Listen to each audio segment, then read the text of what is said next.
जंपीर शहर का हाजी खान बिरोई जो सुहिणो इंतखाब आहे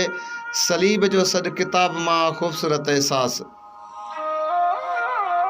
पंहिंजी ज़िंदगी जे आसमान में हिकु चंड बि न आहियां उभारे सघियो, न वरी को सितारो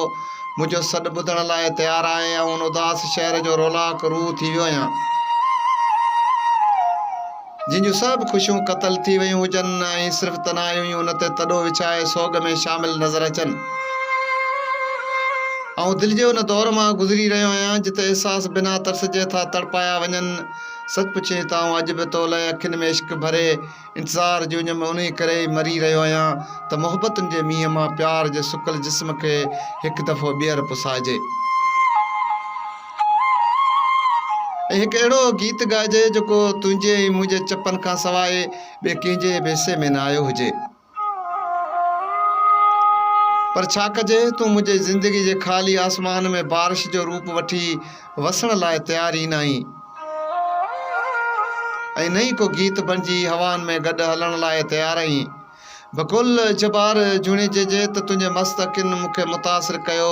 तुंहिंजे घूर पिरी मूंखे गदागर कयो, तुंहिंजी चाहत कयो मूंखे जानी चरियो, तुंहिंजे कारण सजण मूं कीन छॾियो